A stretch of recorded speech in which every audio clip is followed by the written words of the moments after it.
ओम सृष्टि व्यासाय विद्महे सच्चिदानंदाय धीमहि तन्नो साई नर्मदेश्वर प्रचोदयात्।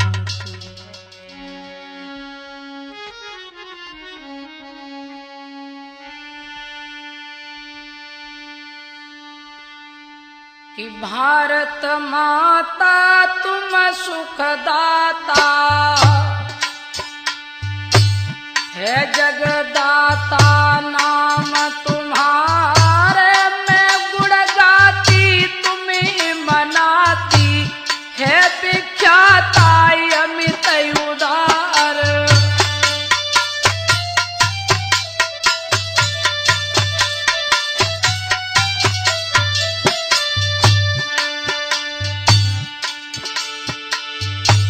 द्वापर युग में नारायण ने तुम हित धरत कृष्ण अवतार।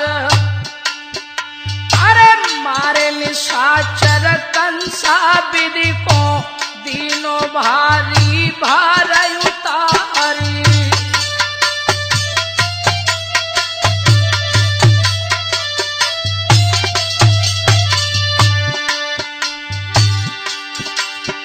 अरे तब हुआ इच्छा नहीं भर पाई, तब माँ भारत दौर चबाई के। अरे पीर कौरवन और पंडन को दयो आपस में युद्ध रचाई।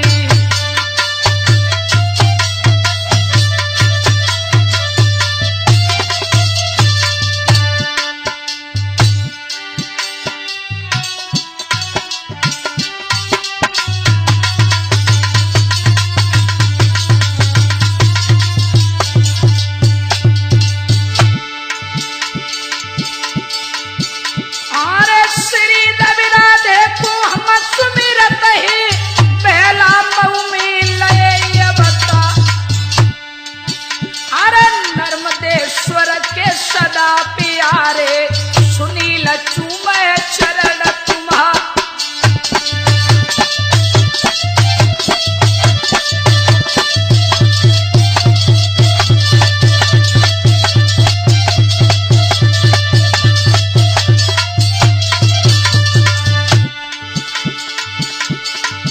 अरे मध्य प्रदेश की सुंदर गाथा प्रातः तुमको रहे सुनाई थे। अरे जह के राजा कीरत सिंह भय जिनकी जगत जाहिर करतार।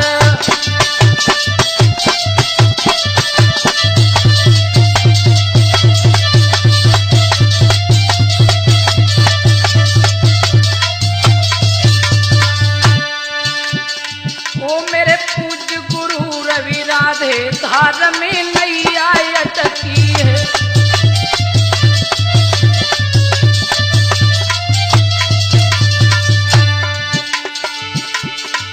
अरे नैया अटकी है रे, धार में नैया अटकी है।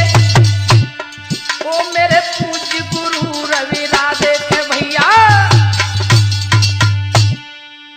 आदरणीय समस्त श्रोता बंधुओं, ईगल कैसेट के माध्यम से ये मध्य प्रदेश का आख्यान आपके समक्ष में लेके चल रही हूं, जिसका टाइटल है दगा किसी का सगा नहीं होता है। तो आइए देखिए, मध्य प्रदेश में पंचमढ़ी एक छोटा सा राज्य जहां महाराज कीरत सिंह राज करते थे। आइए कैसे राजा हुए देखते हैं। नीतिवान भूपाल सुनाऊं हाल सुनो सरदारी। और चंद्रकला जकी रानी है पतिव्रता प्राणन प्यारी।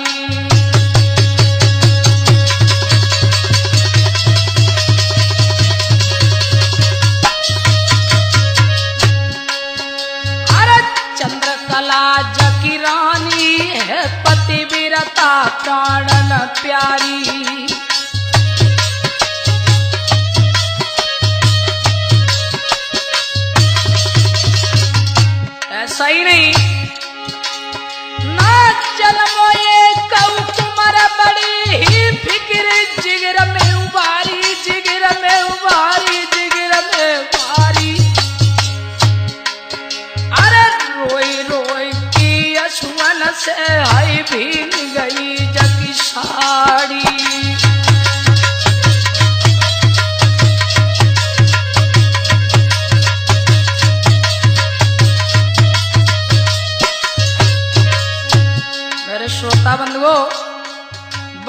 सुंदर राजा महाराज कीरत सिंह, लेकिन कोई पुत्र नहीं है। आइए बताया। अरे विधना की लीला है न्यारी,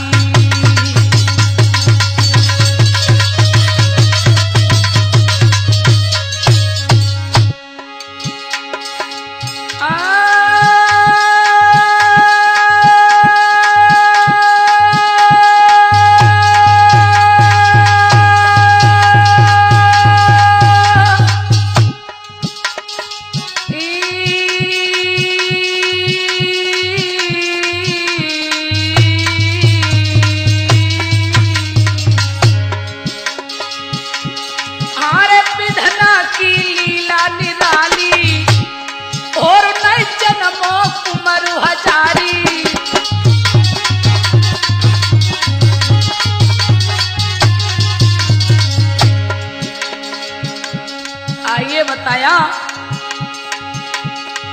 हारे काऊ के महल बने त मर मर के, काऊ की एक झुपड़िया न, अरे काऊ के द्वारे हाथी घोड़ा तो काऊ की एक है बकरिया न।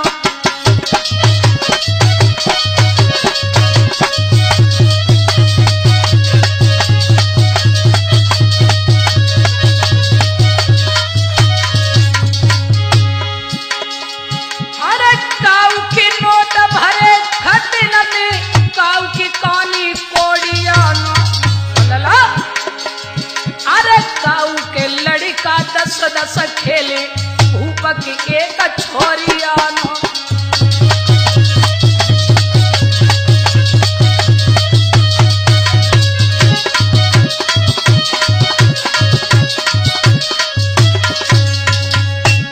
मेरे श्रोता बंधुओं, बड़े प्यार से महाराज कीरत सिंह का राज्य चल रहा है। प्राण प्यारी चंद्रकला, जो सुबह शाम पति के चरणों में ध्यान रखने वाली, बड़ी सेवा करने वाली माँ, लेकिन विधाता ने एक पुत्र न दिया तो इसका महाराज को बड़ा दुख है बंधुओं। एक दिन महाराज खोपड़ी से हाथ लगाकर बैठ गए। याद आ गई कि मेरे मरने के बाद इस राज्य का कोई मालिक दिखाई नहीं दे रहा, प्रभु क्या होगा। आंखों में आंसू भर के रोने लगे तो मैया पूछने लगी, स्वामी क्या बात है, आपका चेहरा उदास क्यों है। तो महाराज कहने लगे, प्रिय क्या बताऊं, भगवान ने सब कुछ दिया, लेकिन एक पुत्र के बिना मेरा सब कुछ बेकार है रानी। बताया। अरे कैसी तो रची है रे विधना लीला जान नारी,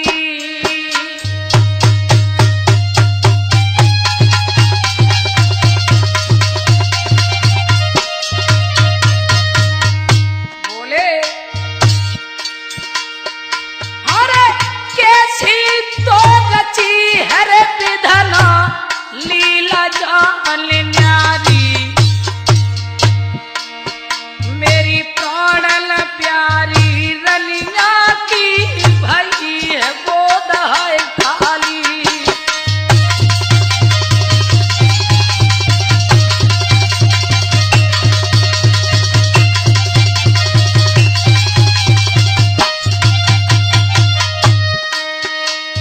आंखों में आंसू भर के बोले महाराज, अरे कौन से जन्म में रनिया पाप में कीने जो, और ताही के कारण करता ने लाल नहीं कौदी में।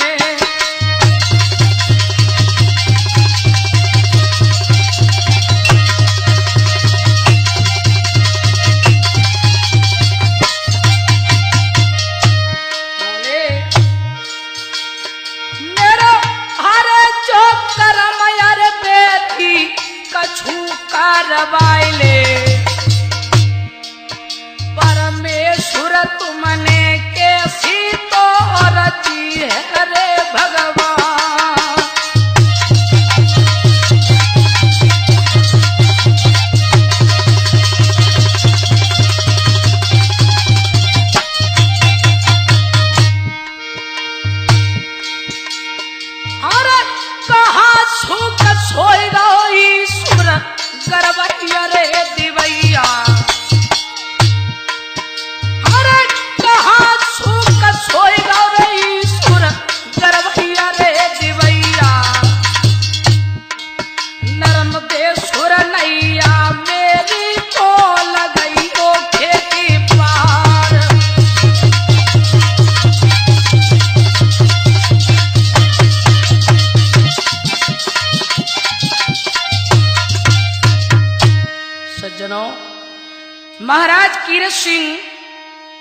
आंखों में आंसू भर रानी को सारा हाल समझाया और अपनी कचहरी दरबार के लिए चले जाते हैं।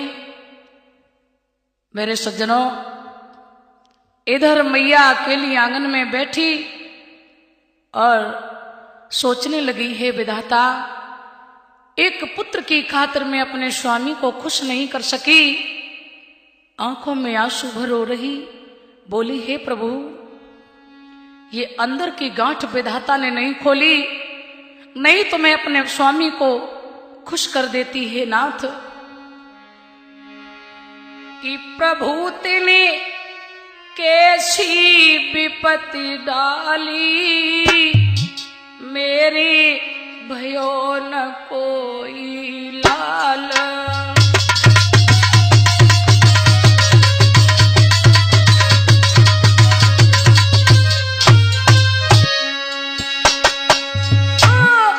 प्रभु तिने कैसी विपत्ति डाली, मेरी भयो न कोई लाल।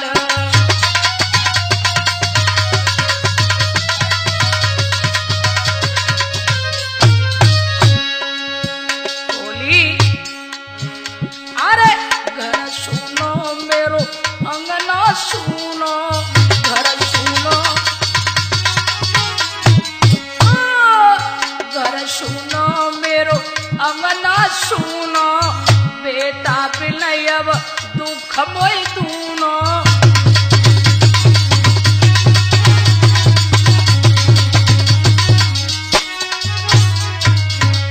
बोली, हे ईश्वर आगे क्या होना, अब रोई रही महतारी, मेरी भयो न कोई लाल।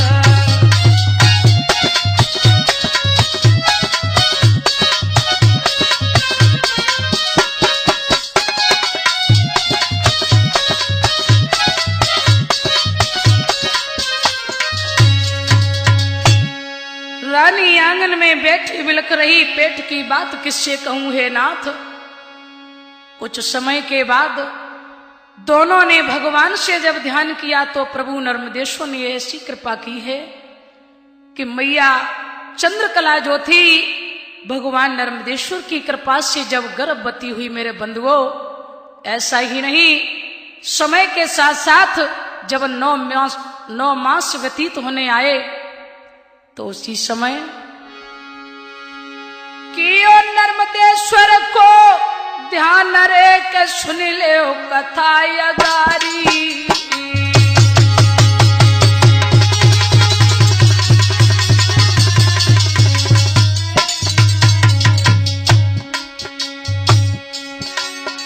और 9 महीना गए बीत रे,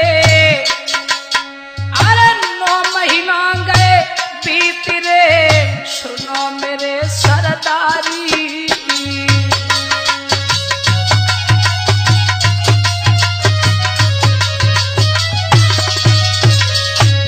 और लला, महाराज मातने लालच आयो है, देख कि सुंदर रूप पिता को दिल हर्षायो है। दिनेश जाकी बोली सी सूरतिया, हाय मेरे दिल में बस गई है, जाकी बोली सी सूरतिया।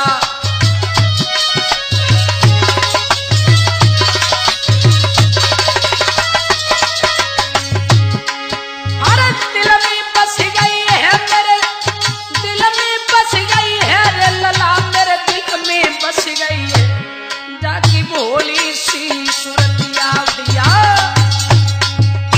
सज्जनों, 9 मास के बाद मैया ने बड़े सुंदर बालक को जन्म दिया। देखा है महाराज कीरत सिंह ने तो बड़े प्रसन्न हैं, दान लुटाए जा रहे दास दासियों को, चारों तरफ मंगलाचार हो रहे और रानी भी बड़ी प्रसन्न है बंधुओं। ऐसा ही नहीं, अरे रानी है मंगन मन भारी,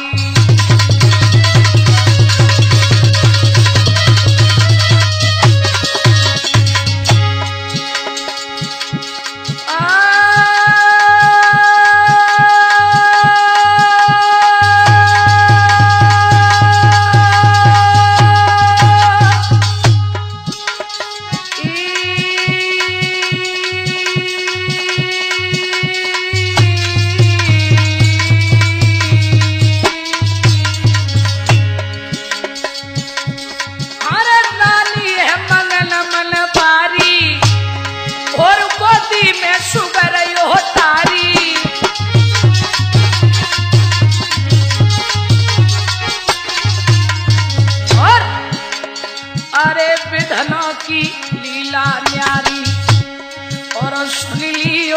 था अगारी।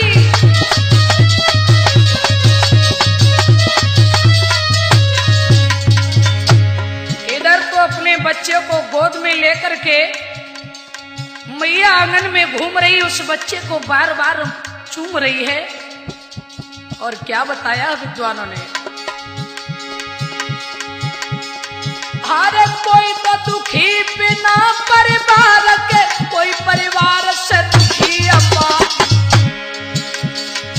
अरे काऊ के दुश्मन दुनिया वाले तो काऊ को दुश्मन घर परिवार।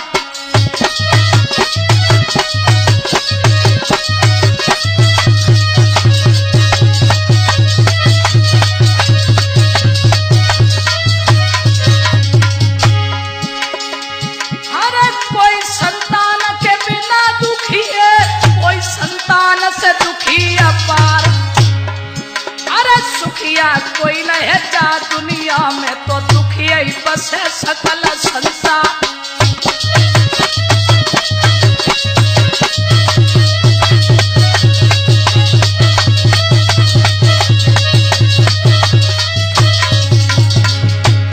ऐसे दीन बंधु भगवान के लीला काहू ने नहीं जानी।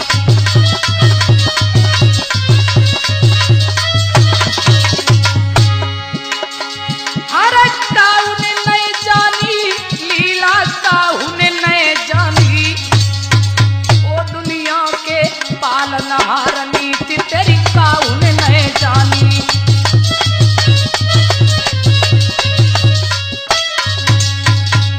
सज्जनों, इधर मैया बड़ी प्रसन्न थी, लेकिन महाराज कीरत सिंह का एक चाचा जो था वो बहुत जलता था और सोचता रहता था कि कब ऐसा मौका लगे जो राजा और रानी दोनों को मारा जाए और ये राज्य मुझे मिल जाए। मेरे सज्जनों, इधर तो वो दुश्मन घात लगाए बैठा है। एक दिन क्षीर सागर में विष्णु भगवान लेटे, लक्ष्मी मैया चरण दबा रही। अचानक भगवान का चेहरा जब उदास हुआ तो लक्ष्मी मैया प्रभु से पूछने लगी, महाराज बात क्या है, आपका चेहरा उदास क्यों हुआ? विष्णु भगवान कहने लगे, लक्ष्मी जी ये तो मृतलोक की बातें हैं, इन बातों से तुम्हें क्या मतलब? बोले नहीं महाराज मुझे बताइए तो सही, बात क्या है, आपका चेहरा इतना उदास? तो उसी समय मेरे बंधुओं भगवान कहने लगे, बोले नहीं अगर मानती हो तो सुनो लक्ष्मी जी, अपनी दृष्टि से देखिए रानी चंद्रकला की तरफ जो अपने बच्चे को गोद में लेके बड़ी प्रसन्न है। बोले अरे ले बेटा को गोद ओ मातैया जुम्मन मेरे यार साथी।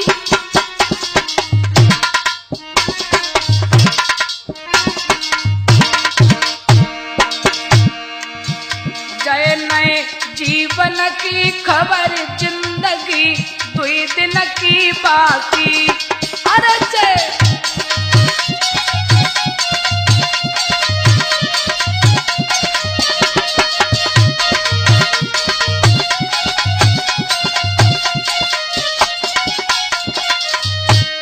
विष्णु भगवान बोले, लक्ष्मी जी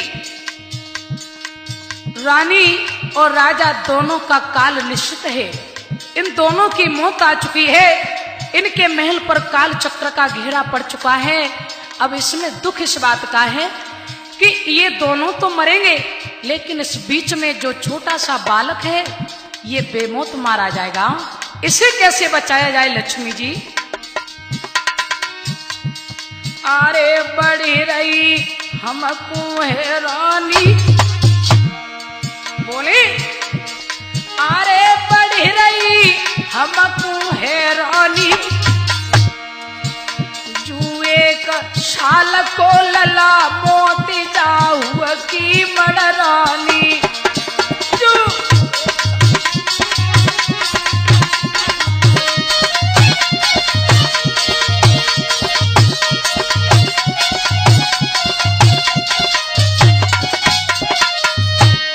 उसी समय अरे कहीं फिर देवी ने बांधी, महाराज अरे कहीं फिर देवी ने बांधी, देव सोचो बिसराई करी हम जाकी निगरानी। अरे तुम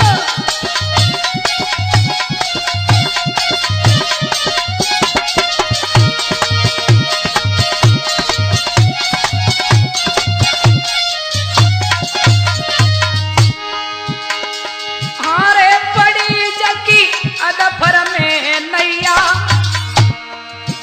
चला श्यामीर। हारे बड़ी जकी अदफर में नैया और राम भजन विनयो सुनील तेरी डमाडोल नैया।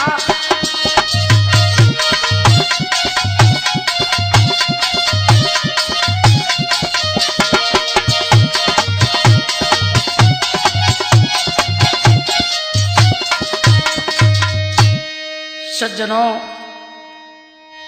जो ही लक्ष्मी मैया को सारा हाल विष्णु भगवान ने बताया, मैया कहने लगी तो महाराज चिंता ना करो, इस बात के बारे में हम जरूर देखेंगे और जितना हो सकेगा मैं इस बच्चे की रक्षा करेंगे। तो भगवान बोले ठीक है लक्ष्मी जी। एक दिन मैया चंद्रकला चारपाई पर लेटी हुई थी, अपने बच्चे को साथ लिए मेरे बंधुओं, और इधर मैया चली है, मां दुर्गा का रूप धारण किया, क्योंकि रानी चंद्रकला बचपन से ही बड़ी उपासक थी मां दुर्गा की। तो मैया ने दुर्गे का रूप धारण कर, और आइए बंधुओं कैसे जाकर के समझाया सारा हाल। अरे सुख नींद में सोई रही भैया रानी,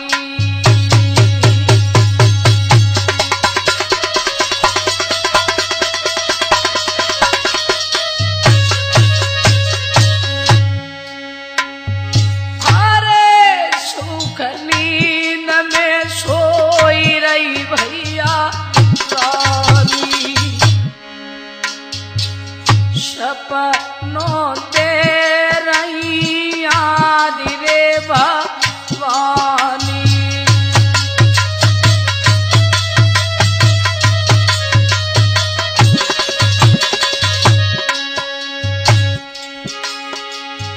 अरे देवी की सुनी थी जानी बानी बानी बानी बानी बानी,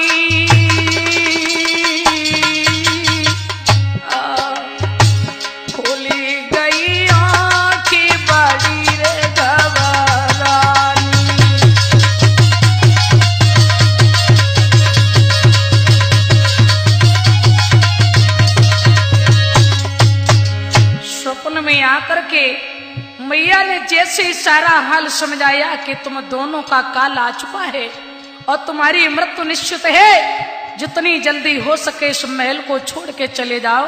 उसी समय अरे खुली आंख जब महारानी की और कलियां सूठी भराई, जन झटक दुसाला दो सैया को और पैरन में गिरी कुलाई, प्राणल प्यारे कंठ हमारे चलती महल से चलो सिरारी। अरे जब से सपनों में देखो है छाती धड़क धड़क रह जाई।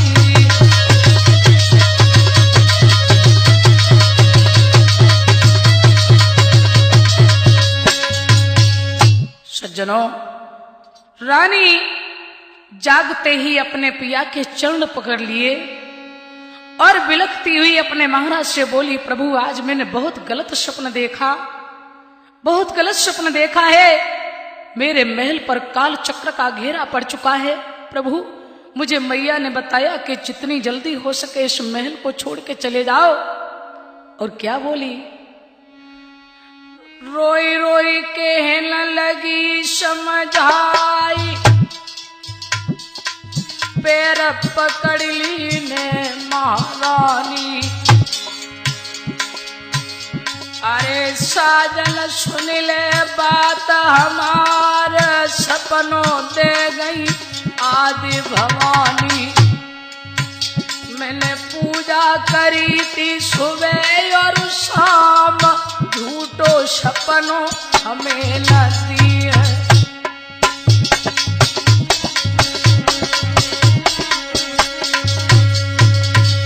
अरे दासों कड़ी चलू कंत हमार, बारो सो मेरो गोद खिलौना। अरे निकज की फिक्री करो महाराज, कछु नहीं देख पाओ दुनिया में।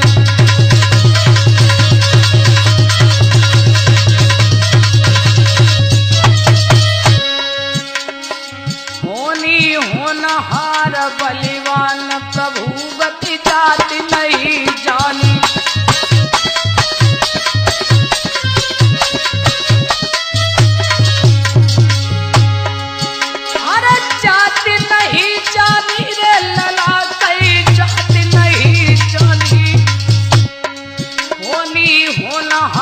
बलिवान प्रभु गति जात नहीं जानी।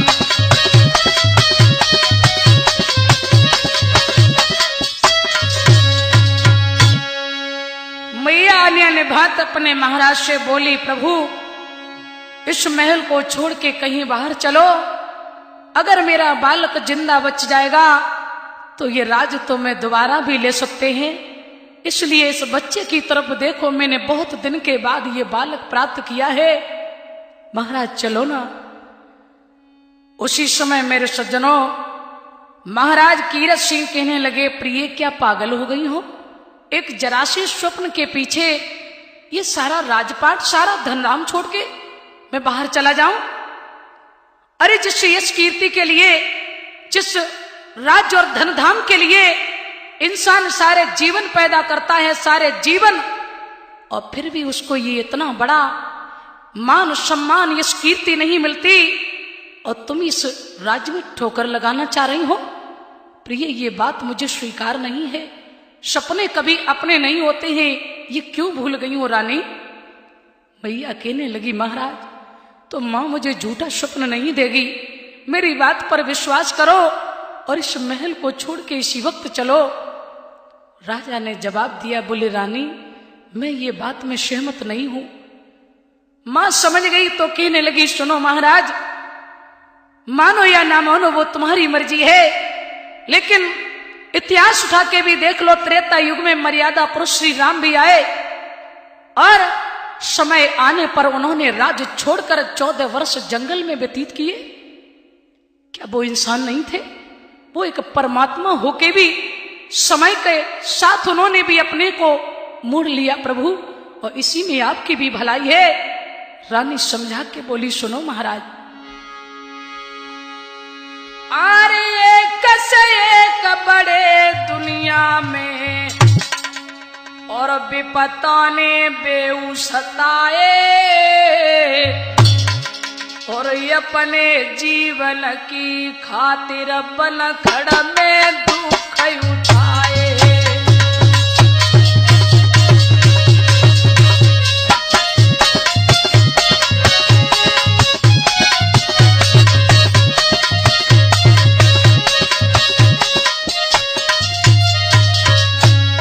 बोली, हारे राजपाट धन धाम छोड़ की, महाराज अरे राजपाट धन धाम छोड़ की, और दुखी वे रघुराई, अरे सीता हरण मरण दशरथ को बिरन की शक्ति समाई। अरे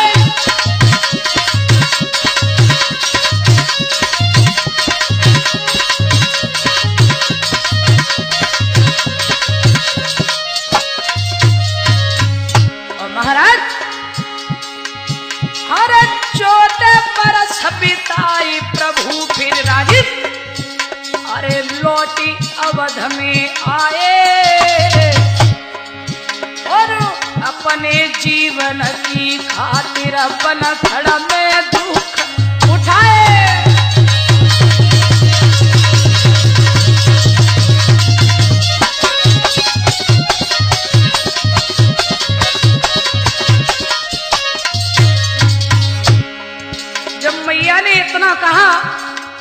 महाराज कीरत सिंह कहने लगे, सुनो प्रिय, अगर तुम यही कहती हो तो एक बात मैं भी आपसे कहना चाहते हैं। क्या? बोले, जब तुम माँ दुर्गा की इतनी पूजा करती हो और तुम्हें मैया दुर्गा पर इतना ही विश्वास है, तो मैया तुम्हारी रक्षा भी करेंगी, क्यों घबरा रही हो? मेरे बंधुओं, मैया को जवाब नहीं आया, आंखों में आंसू भर रोने लगी। अब कैसे समझाऊं स्वामी? बोली, अगर यही कहते हो तो सुनो महाराज, कर्म का फल हर इंसान को भोगना पड़ता है। और द्वापर में देखिए प्रभु,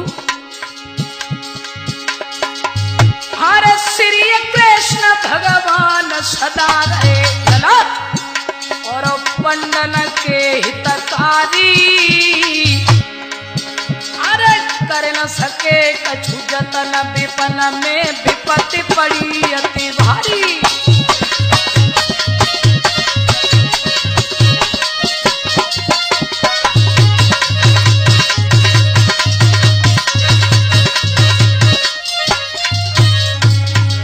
रानी बोली, महाराज अगर आप रक्षा की ही बात कर रहे हो तो भगवान कृष्ण सदा पांडवों के साथ रहे, और फिर भी जब विपत्ति आई तो पांडवों को भी भुगतना पड़ा। भगवान साथ ही साथ रहे। इसलिए महाराज इतने बेमूर्ख ना बनो। अरे पंडन के जीवन की खातिर लला, अरे तेरे बरस बिताए पंडवा, फिर धर्म ध्वजा फहराए, अपने जीवन की खातिर वन खड़ में दुख उठाए।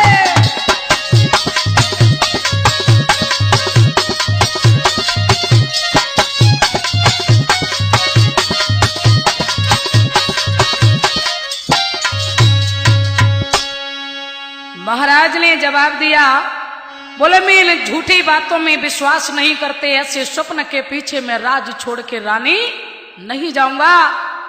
मैया समझ गई कि ये नहीं मानेंगे, और राजा ने क्या कहा, मैं कोई ऐसे वैसे नहीं है प्रिय। बोले, एक चिड़िया जग में ऐसी भई, धरती पे पैर धरे कबहू ना,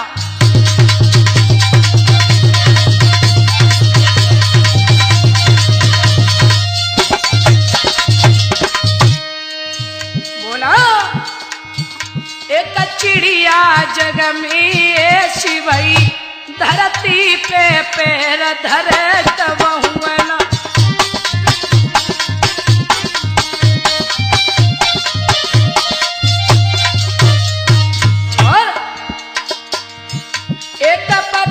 ये सो जीव भयो, जय हो, एक पपिया ये सो जीव भयो, बिन बरसी बूंद पिए कबहू ना,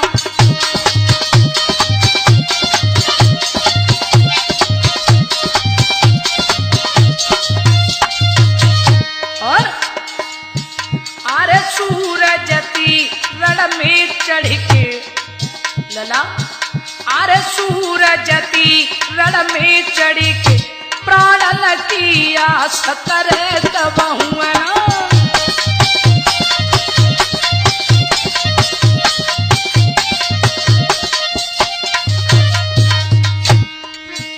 तुम लाख उपाय करो रानी। बोले, तुम लाख उपाय करो रानी, हम जीवित मेहलत जी कबहू ना,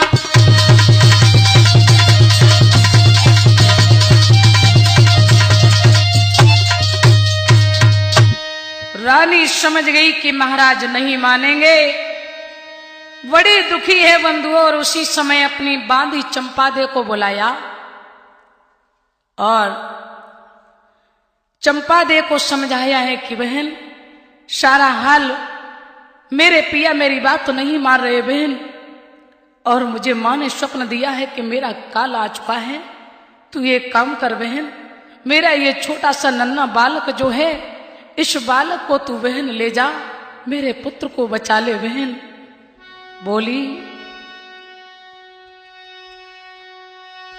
कि बहना निकमे रिया राजा सुन लियो,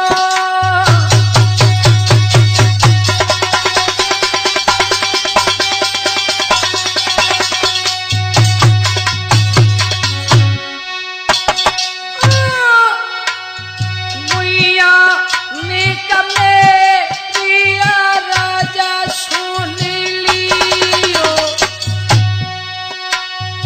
और मोइतने का सहारो बहना दियो।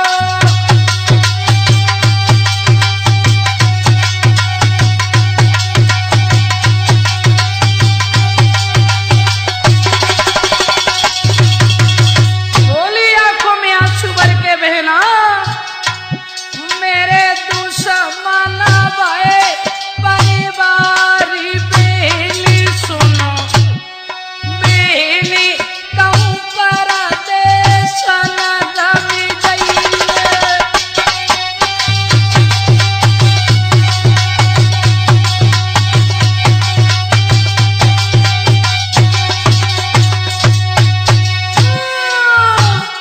मिनी बहुत मनाए रवि राधे प्रभु जी, बहना मिनी बहुत मनाए रवि राधे प्रभु जी, लला की तब सूरत लग पाई।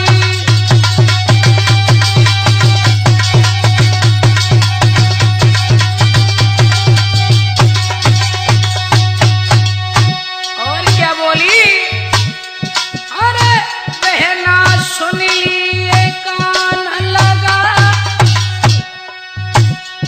अरे बड़ी बड़ी भाई तन पे झेली, मेरे महाराज सीताराम रे दुखिया आंगन में।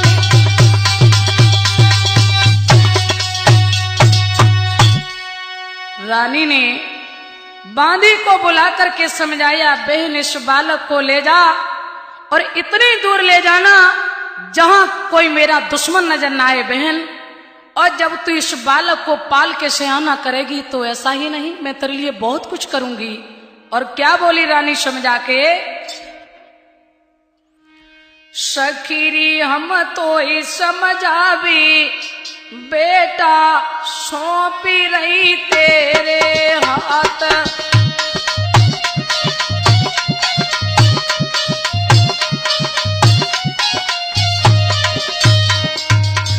बोली अरे मेरे बेटा को बहन ले जाइयो,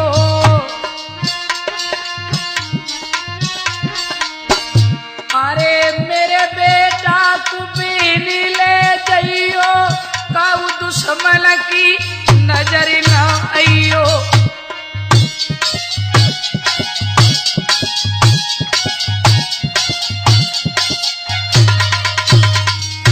और अरे जतन हम तो ही पता भी, बेटा सौंपी रही तेरे हाथ,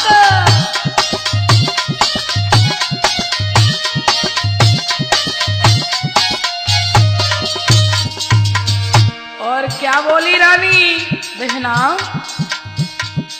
हम तेरो सब एहसान चुकाई दूंगी जो जिंदा रही दुनिया में।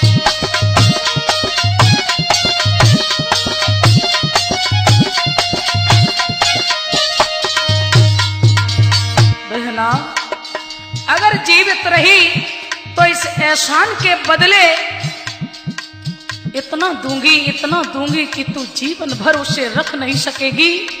बहन अरे जीवन भर मेरे संग में रहियो, महलन में तुम मौज उड़ाइयो।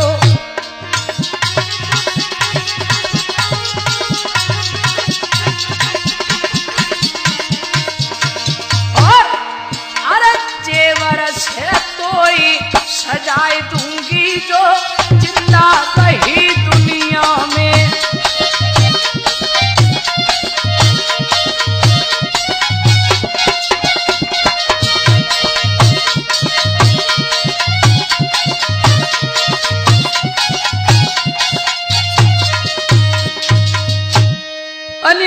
हाथ रो रो करके रानी ने समझाया बांदी चंपादे को और अपना पुत्र बांदी को दिया मेरे सज्जनों और कहा है बहन से ले जाओ।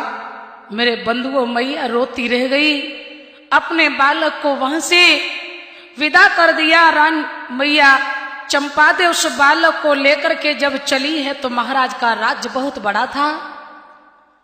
दूर जाकर के उसी राज्य में बांधी रहने लगी। एक दिन क्या हुआ कि दुश्मनों ने राजा रानी दोनों को खत्म कर दिया।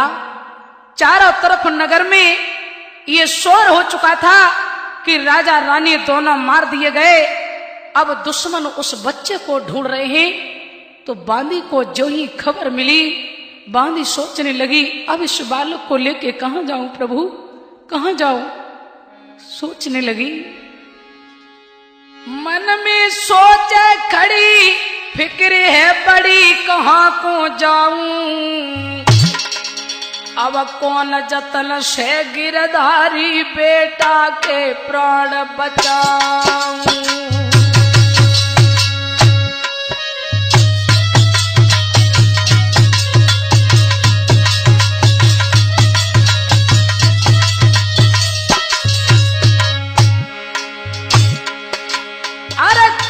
जतन से गिरधारी लाला के प्राण बचाऊं।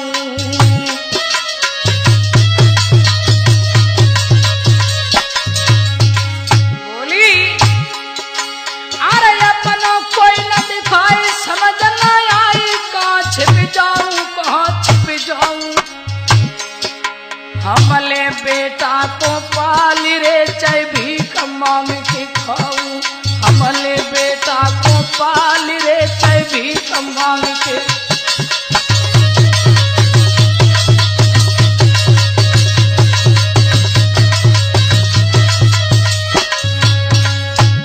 दुश्मनों के डर से बांदी ने उस बच्चे को लिया और चंपादे बाहु से चली। मेरे बंधुओं उज्जैन नगर के किनारे जाकर के पहुंची। ऐसा ही नहीं, रोती चीखती जा रही, हे नाथ मेरी रक्षा करो। कि तब सोच समझ की बांधी ने राजी और आगे की सीध लगाई है।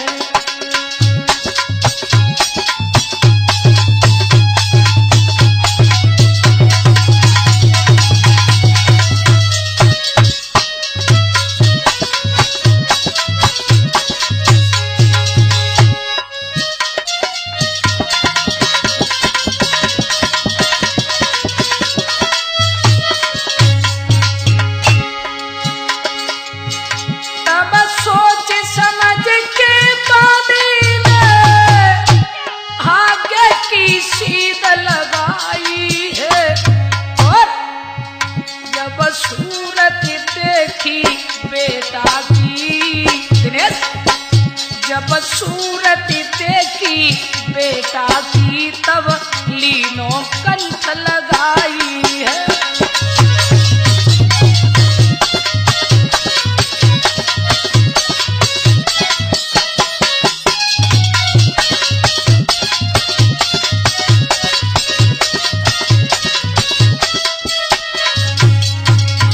और ऐसा ही नहीं,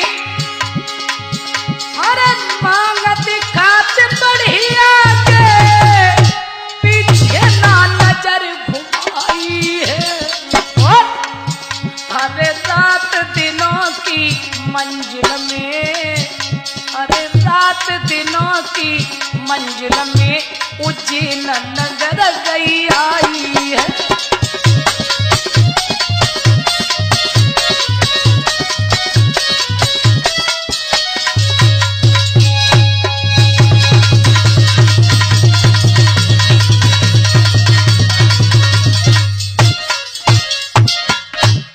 क्या हुआ सज्जनों, बांदी उस बालक को लेकर उज्जैन नगर में पहुंची जहां महाराज सूरसेन राज करते थे। उनका मंत्री सुमंत उसी का ऊंचा सा महल देखा। बांदी चंपादे उसी के दरवाजे खड़ी हुई तो मंत्री ने जो ही देखा ये स्त्री बड़ी व्याकुल है, कहां से आई ये? तो पूछने लगे क्या बात है बहन, इतनी व्याकुल क्यों हो?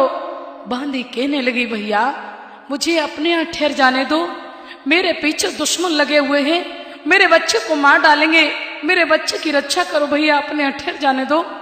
मंत्री अंदर लेके गया और जब उसे पानी यानी पिलाया और बांदी को बैठा लिया, उसके बाद पूछा बहन अब बता दे तुझे शांति है ना, अब बता क्या बात है? तो बांदी समझा के बोली कि हम तुम्हें कहा बताई दी हितकारी मेरी कहा लिखी किस्मत में।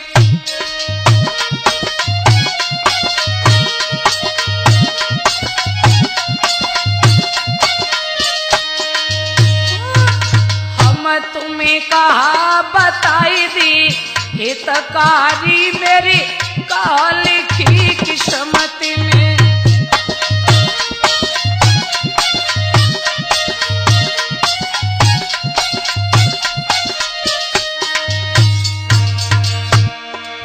रो करके मैया ने जवाब दिया अरे जा दुनिया में कोई न हमारो, हमको दे दे तनिक सहारो।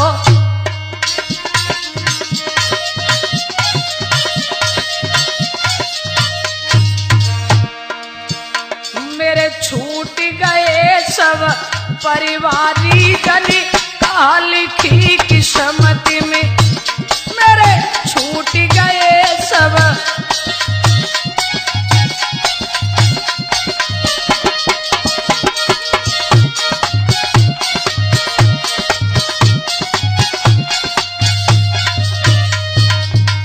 और क्या बोली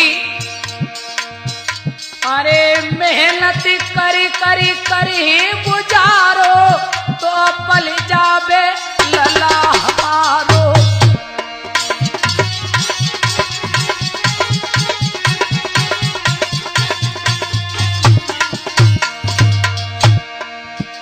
हम महल की रहने वाली जन कहा लिखी किस्मत में, हम महल की रहने।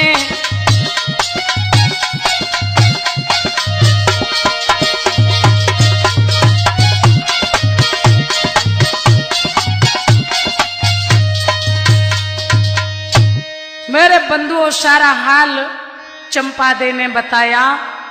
कहने लगी भैया मैं तेरे यहाँ मजदूरी करती रहूंगी, तेरा काम करती रहूंगी, तू 2 रोटी देते रहना, मैं अपने बच्चे को तेरे सहारे पाल लूंगी। आज उसका दुख देख करके मंत्री ने अपने घर में उसे जगह दे दी। बोले तू बर्तन साफ करती रहना, काम करती रहना, मैं तेरे बच्चे को पलवा दूंगी। बंधुओं धीरे धीरे मैया उसी मंत्री के यहाँ काम काज करती रही, अपने बालक को टूटे टुकड़ों से पालती रही। ऐसा ही नहीं होने ने पीछा नहीं छोड़ा। बंधुओं क्या हुआ, कुछ समय के बाद जब वो बालक सयाना हुआ, अरे एक दिना की बात रे के सुन ले कथा अगारी।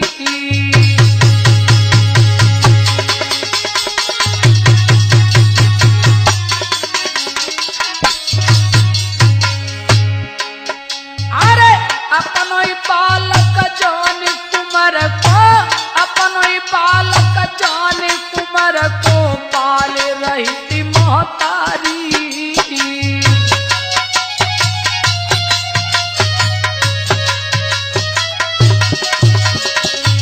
ऐसा ही नहीं लला श्यामी, महाराज करम गति का हुने नहीं जानी। 8 बरस को भयो शीस पे होनी मर्दानी। जाकी जो किस्मत में लिखी खेल विधना ने रच डारे। जाकी जो किस्मत में लिखी खेल विधना ने रच डारे।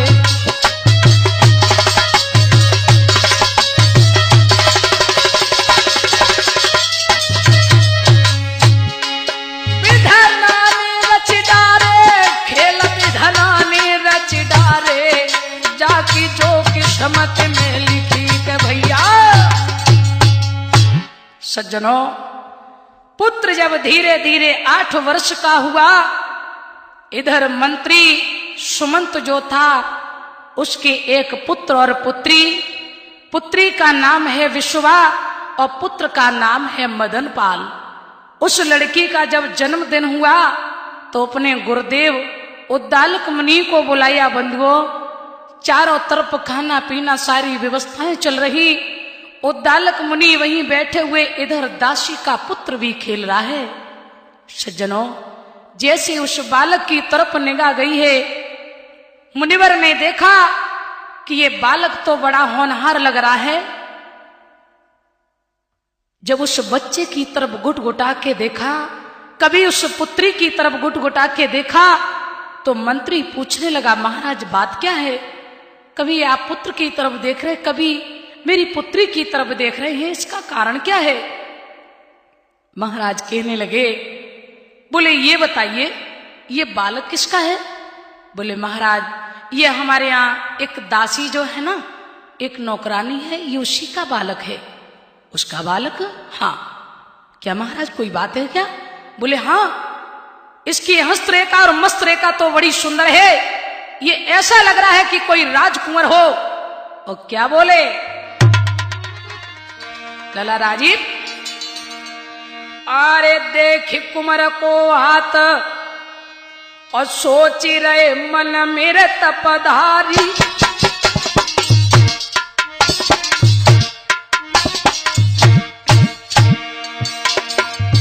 अरे देख कुंवर को हाथ सोच रहे मन में तपधारी, जूहे दासी को कुंवर का किस्मत कैसी उजियारी। अरे जूहे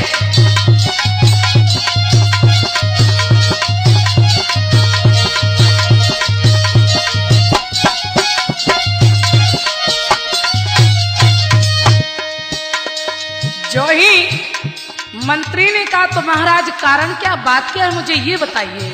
बोले अरे कहीं फिर मुनिवर ने बांधी, अरे कहीं फिर मुनिवर ने बांधी, हम साची भेद बताए तो पड़ जाए तुमको हैरानी। अरे हम साची भेद बताए तो पड़ जाए।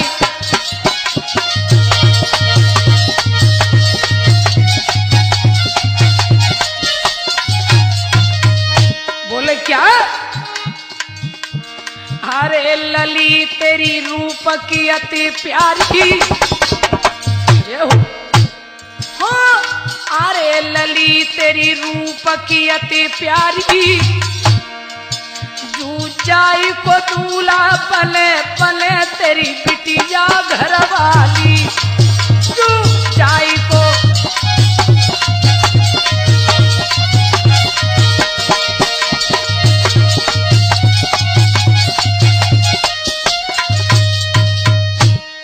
जो ही इतना कहा है मुनिवर ने, बोले यही लड़का जो है तेरी पुत्री का पति बनेगा, तेरा दामाद बनेगा। मंत्री ने कहा महाराज क्या कह रहे हो, ये दासी का पुत्र एक नौकरानी का पुत्र, भला इसके साथ मेरी बेटी का विवाह, ये कैसे संभव हो सकता है? बोले यही विधाता का लेख है और इसे कोई मेट नहीं सकता है। मेरे बंधुओं, मुनिवर तो वहां से चले जाते हैं। इधर मंत्री ने सोचा कि हो न हो महात्मा जी की बात कहीं सच हो जाए, किसी दिन इस बालक को अपने दामाद के रूप में ना देखना पड़े, ना रहेगा बांस न बजेगी बांसुरी, मैं इस बालक को ही नहीं छोड़ूंगा। तो उसी समय बंधुओं जल्लादों को बुलवाया और कहा है इस दुष्ट को ले जाओ, इसे मार के आओ जंगल में और इसका एक अंग काट करके मुझे दिखाओ, तब मेरे मन को शांति मिलेगी। प्रिय सज्जनों, आज उन जल्लादों ने बालक को पकड़ लिया और जब पकड़ा है बांधने लगे उस बच्चे को। नहीं उस मैया को मालूम है, वो दुखिया माँ अपने काम काज में इतनी व्यस्त है, उसे नहीं पता है कि मेरे पुत्र पर क्या गुजर रहा है। उसी समय जाके बांध ले दो हाथ, उमर के गात लात एक मारी। तब मैया मैया कही बेटा ने रुधनु कर दो भारी।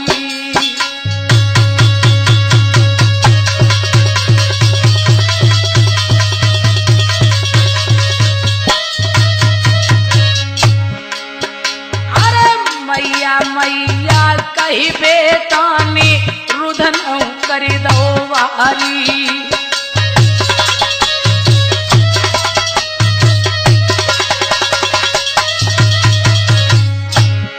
आवाज देने लगा, माँ मैया मेरे पास आ जाओ, मुझे बचा लो, माँ मुझे बचा लो। अरे हम तेरा तई तो कहाँ गई सोई, माता मेरी प्यारी, माता मेरी प्यारी। निका हमको लिए बचारी, बिलख रो तेरो यो तारी। निका हमको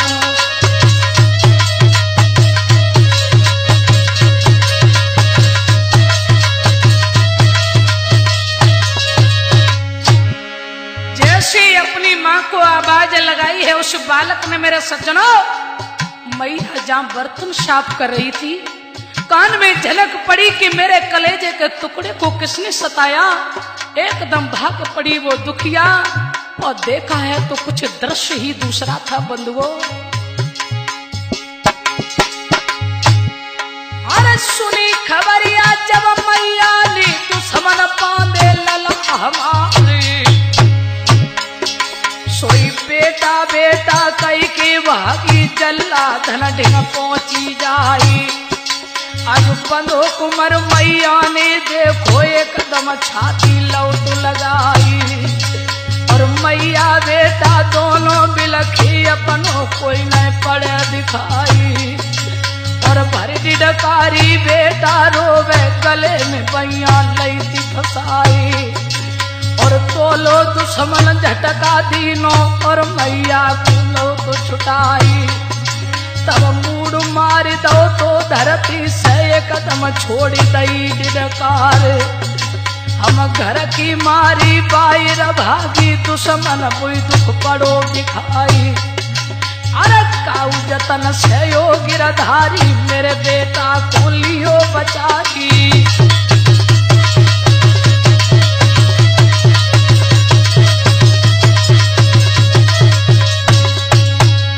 सज्जनों, जैसी चंपादे ने देखा कि मेरे पुत्र को जल्लाद बांध रहे, तो मैया पहुंची दौड़कर।